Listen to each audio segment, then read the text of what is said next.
이란입니다. 지금 중동에 2003년 이라크 침공 이후에 최대의 공군 전력이 지금 모여 있다는 얘기가 되겠습니다. 트럼프의 최종 명령만 내리면 트럼프가 지금 결정을 안 했다 뿐이지 지금 모든 공격 준비가 지금 끝나 있다. 그리고 트럼프 대통령이 그 공격 명령을 내릴지 말지 결정을 열흘 안에 내리겠다고 예고를 했습니다. 바로 며칠 전에 한 달이라는 시한을 줬었는데 그게 열흘로 확 좁혀졌습니다. 트럼프 대통령 자신이 그 가자 재건을 논의하는 기구로 만든 이른바, 근데 이제 실제로는 유엔의 역할을 대신하려는 것 아니냐는 의심을 받는 통화위원회 있었죠. 그게 이제 창립하고 첫 회의를 열었어요. 그 첫 회의에서 한 말이에요. 트럼프 대통령이 이제 이란에서 의미 있는 합의를 해야 된다. 그렇지 않으면 나쁜 일이 일어난다 라고 얘기를 하면서 작년에 이란 핵시설을 공습했던 일을 상기시킵니다. 그러면서 이제 우리는 한 걸음 더 나아갈 수도 있고 아닐 수도 있다. 이제 앞으로 열흘 안에 결과를 알게 될 것이다 라고 얘기했는데, 맥락상 한 걸음 더 나간다 라는 뜻은 작년에 핵시설만 때렸었는데 이번에는 핵시설만 겨냥하는 단발성의 정밀 타격이 아니라 이란의 하메네이 정권 전복을 목표로 하는 광범위한 공격이 될 가능성을 언급한 것으로 지금 이해가 되는 상황이 됐습니다. 전쟁이 금방 날 것 같은 분위기가 되죠. 그랬더니 당장에 이제 국제유가가 반응을 합니다. 서부 텍사스 중진류 이제 2.49% 올랐고 멀반 원유도 거의 2% 가까이 올랐습니다. 뭐 서부 텍사스 중진류는 뭐 다들 아실 거예요. 근데 멀반 원유는 또 뭐냐 그러실 텐데, 우리가 보통 이제 3대 그러면은 서부 텍사스 중진류, 그 다음에 이제 브렌트유, 영국 북해산이죠. 그 다음에 세 번째가 이제 두바이유 그럽니다. 이게 중동산의 대표 지수인데, 중동산이 이제 두바이유가 이제 아랍에미리트 시장 중심인데, 이 멀반도 역시 아랍에미리트 석유예요. 근데 차이점이 몇 가지가 있긴 있어요. 일단 얘는 정진류예요. 그다음에 얘는 이제 중진류입니다. 그다음에 얘는 호르무즈 해협 바깥으로 알아보면은 이렇게 이란이 이렇게 있고, 그다음에 이제 사우디아라비아 이렇게 아라비아해에 넘어가지고 두바이가 여기에 많이 좀 나와 있고, 그리고 이렇게 오만 거쳐서 이렇게 홍해 쪽으로 들어가고 대충 이렇게 생겼잖아요. 여기서 이제 두바이유는 여기서 거래돼서 호르무즈 해협을 거쳐서 나와야 되는 거고, 멀반은 여기서 거래돼서 이 파이프 타고 오만으로 밖으로 나옵니다. 그러니까 호르무즈 상황이랑 직접 상관이 없긴 해요. 근데 두바이는 직접 이번에 뭐 가격 변동폭이 직접 반영이 안 되고 멀반만 이렇게 세게 반응을 했거든요. 왜냐하면 멀반은 선물 거래를 합니다. 얘는 주로 현물 거래를 합니다. 그래서 현물 거래할 때는 뉴스에 즉각적인 반응이 안 돼요. 선물 거래는 즉각 반응이 되기 때문에 얘가 이렇게 이제 반응이 되는 이런 상황이 됐습니다. 어쨌거나 중요한 거는 이제 멀반 석유가 뭐냐도 중요하지만은 이 시점에서 중요한 거는 이 그래프의 곡선입니다. 어제 갑자기 이 전쟁이 날 것 같으니까 유가가 등하는 이 곡선을 보였다. 자, 다만 그 상승폭은 2.49%, 1.92%. 전쟁을 기정사실로 받아들인다고 보긴 조금 어렵고 전쟁 위험을 굉장히 높게 보고 있다. 이 정도로 이해할 수 있는 상승폭이라고 생각하면 될 것 같아요. 자, 전쟁 위기가 나오면은 금값도 들썩거리게 마련입니다. 금값이 얼마나 올랐냐? 0.24%. 이 정도는 뭐 그냥 강보합 정도 아니야? 라고 생각할 수 있는데 맞습니다. 맞는데 오랜만에 5천을 한번 돌파를 했거든요.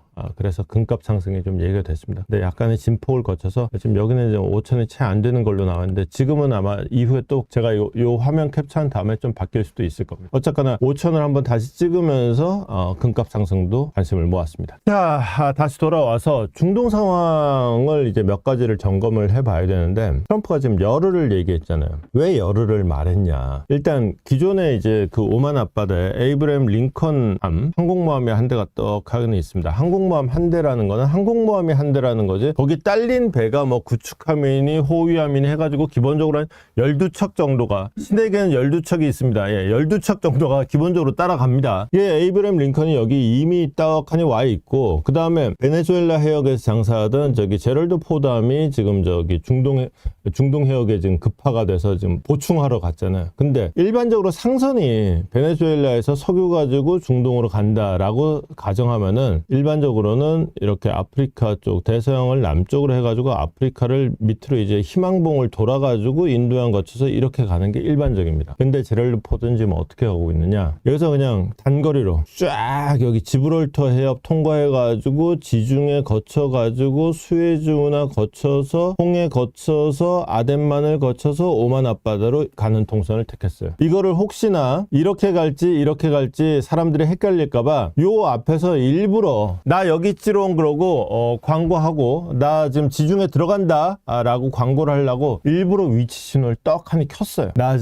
나 이렇게 가면은 대충 날짜가 나오거든요. 요렇게 가면은 대충 얼마 정도 걸리고 요렇게 가면은 대충 얼마 정도 걸리고 날짜가 나온단 말이에요. 나 금방 도착한다 라는 신호를 여기서 위치 신호를 딱 켜줌으로 인해서 알려준 거예요. 참고로 이제 수에즈 운하는 폭이 넓습니다. 그래서 수에즈 운하는 통과되고 여기 이제 파나마 운하가 이쪽에 있죠. 파나마 운하는 항공모함 못 통과합니다. 그럼 되게 좁아요. 수에즈 운하는 이제 통과할 수 있고 그래서 여기로 이제 통과하는 이렇게 되면은 아마도 기본적으로 이렇게 가면은 도착 날짜가 열흘 이상 단축이 됩니다. 그래서 지금 이미 요 통과한 시점이 며칠 전이니까 아마도 지금 예측하기로는 일요일쯤, 오늘이 금요일이잖아.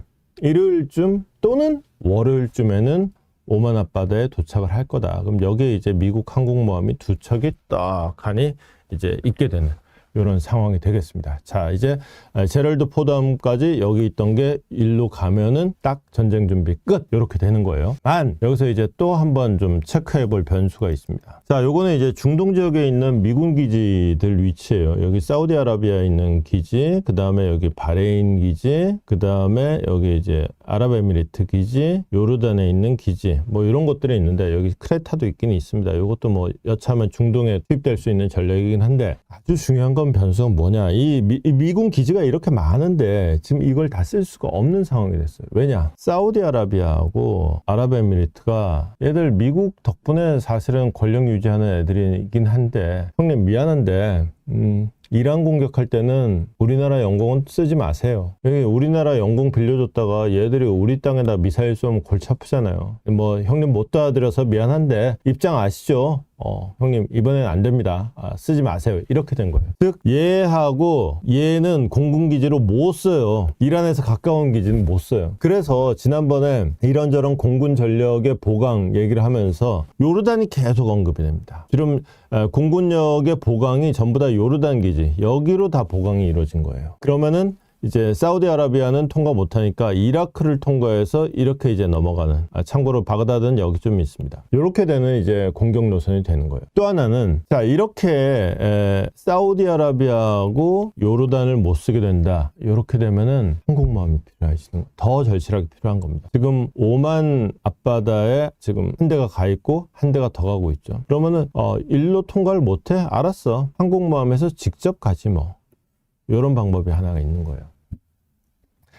다만 항공모함에서 출격할 수 있는 비행기의 폭격기의 한계가 있어요. 물론 폭격 가능합니다.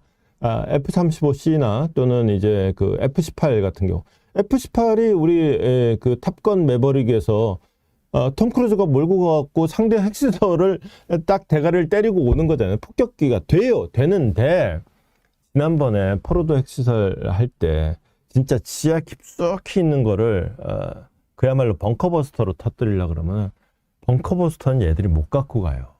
그럼 결국은 이제 B2 폭격기를 들고 들어가야 되는데 B2 폭격기는 항공모함에서 못 듭니다. 참고로 이제 항공모함이 뭐 대충 요래 생겼다 그러면은 항공모함의 폭이 한 77m 돼요. B2 폭격기는 얘 날개 폭이 한 55m 돼요. 기본적으로 이 활주로로 못 쓰는 거예요. 그 다음에 얘는 여기서 못 씁니다. 그래가지고 사실은 B2 폭격기를 지금 어떻게 하고 있느냐.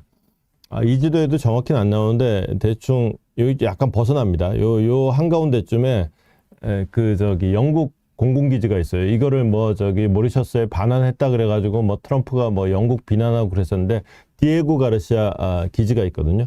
여기에 B2 폭격기를 6대를 갖다 놨습니다. 자, 근데 이러면 말이죠. 이것만 하더라도 자 여기서부터 이란까지 가려 그러면 이게 한 5시간 가야 됩니다.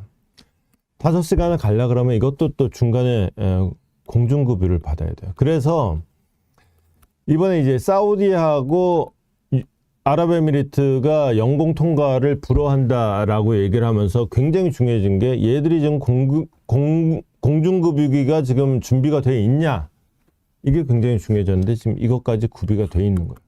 다만 그렇다 하더라도 얘들이 영공을 열어주지 않음으로 인해서 그냥 쉽게 할 수 있는 일을 굉장히 어렵게 하는 거예요. 그리고 가는 길도 삥 돌아서 가야 되고요. 그리고 돈도 엄청 더 많이 써야 돼요. 이게 이제 트럼프가 마지막까지도 한 번 더 고민하는 이유가 된다, 이 얘기가 되는 겁니다. 자, 이 판국에 제가 이제 여기까지 원고를 상황을 정리를 하고 있는데 들어오기 직전에 그 월스트리트 저널이 단독 기사로 이 기사를 또 하나 띄웠습니다. 이 모든 고민들을 트럼프도 미국도 똑같이 한 거예요. 이걸 어떻게 할까? 그러다가 솔루션을 딱 찾은 게 이겁니다. 2단계 공격 계획을 만든 거예요. 1차 공격은 이란을 때리는데 일단 맛배기로 군사시설, 이란 군사시설 몇 군데만 딱 때려주는 거예요. 맛 좀 봐라 그러고요. 어때? 맛있지? 아프지? 맞아보니 아프지? 야, 더 맞기 전에 말 들어 라는 경고, 압박을 하는 거죠. 이걸로 이제 이란이 정신 차리고 도장? 사인?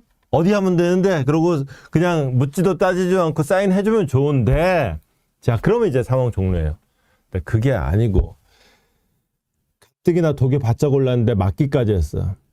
날 죽여라! 그리고 이제 배 짜고 나오면 이제 골치 아파지는 겁니다. 그러면은 진짜로 그러면 2단계 들어간다. 그러면 정말로 이란 정권 전복을 목표로 하는 전면적인 군사작전에 돌입한다. 그러니까 엔간하면은 그냥 미사일 몇 방 날리고 그냥 끝내고 싶은 거예요, 미국도. 근데 요걸로 이란이 말 안 듣는다? 할 수 없다 그러면 이제 세계에도 난 진짜 안 때리려고 그랬어. 니들도 다 봤잖아. 난 진짜 제한적으로 하려고 그랬는데 쟤들이 저 따위로 나오면은 나도 방법이 없어. 그러면서 우장탕탕탕탕탕탕 세게 한 판 제대로 벌려보겠다는 거죠. 아마도 이 방안이 현실적으로 트럼프가 선택할 가능성이 가장 높은 방안이지 않을까 싶습니다. 조만간에 이제 이란 땅에 최소한 잘 끝난다 하더라도 미사일 몇 방 떨어지는 상황은 피하기 힘들어 보이는 아침입니다. 자, 이란 상황은 이 정도 정리하도록 하겠습니다.